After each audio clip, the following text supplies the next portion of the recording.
এই শফিক ভাই, কেউ আমার চুল কেটে দিছে না, তুই আমার চুলটা কেটে দে না। আমি পাগল নাকি? সামনে ঈদ বলি আমি 3000 টাকা খরচ করে চুল সেট করে আসনু।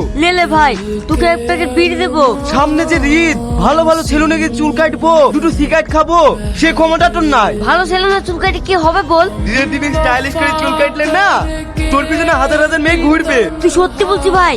ভালো ছেলে না চুল কাটলে মেয়েরা আমার পেছনে ঘুরবে? অবশ্যই ঘুরবে। মা, আমি বড় ছেলে না চুল কাটতে যাবো, আব্বাকে টাকা দিতে বলো। বড় সেলুনে 1 গুচ্ছ টাকা লাগবে, কত টাকা আমি দিতে পারবো না। 2 বছর ধরে মেয়ে দেখছো, আমার সাথে একটা ভিউ লাগাতে পারলি না। কপালে যেদিন বিয়ে লেখা থাকবে সেদিন বিয়ে হবে। তুমি আমার চুল কাটলে টাকা দিবা কিনা তাই বলো। ছেলেটা এই যে চুল কাটার জন্য টাকা চাইছে, তুমি দিতে পারছো না? তোমার না সবসময় বেশি বেশি, 1000 টাকা দিনু, আমার সাথে আর টাকা চাবিনি। ঠিক আছে আব্বা। কিরে ভাই, সেলুনে নিয়ে আসার কথা হসপিটালে নিয়ে আসলি কেনে? হসপিটাল হবে কেনে? এইটাই তো সেলুন। চ ভিতরে চ, লিস্টে নাম লিখে দিই কি।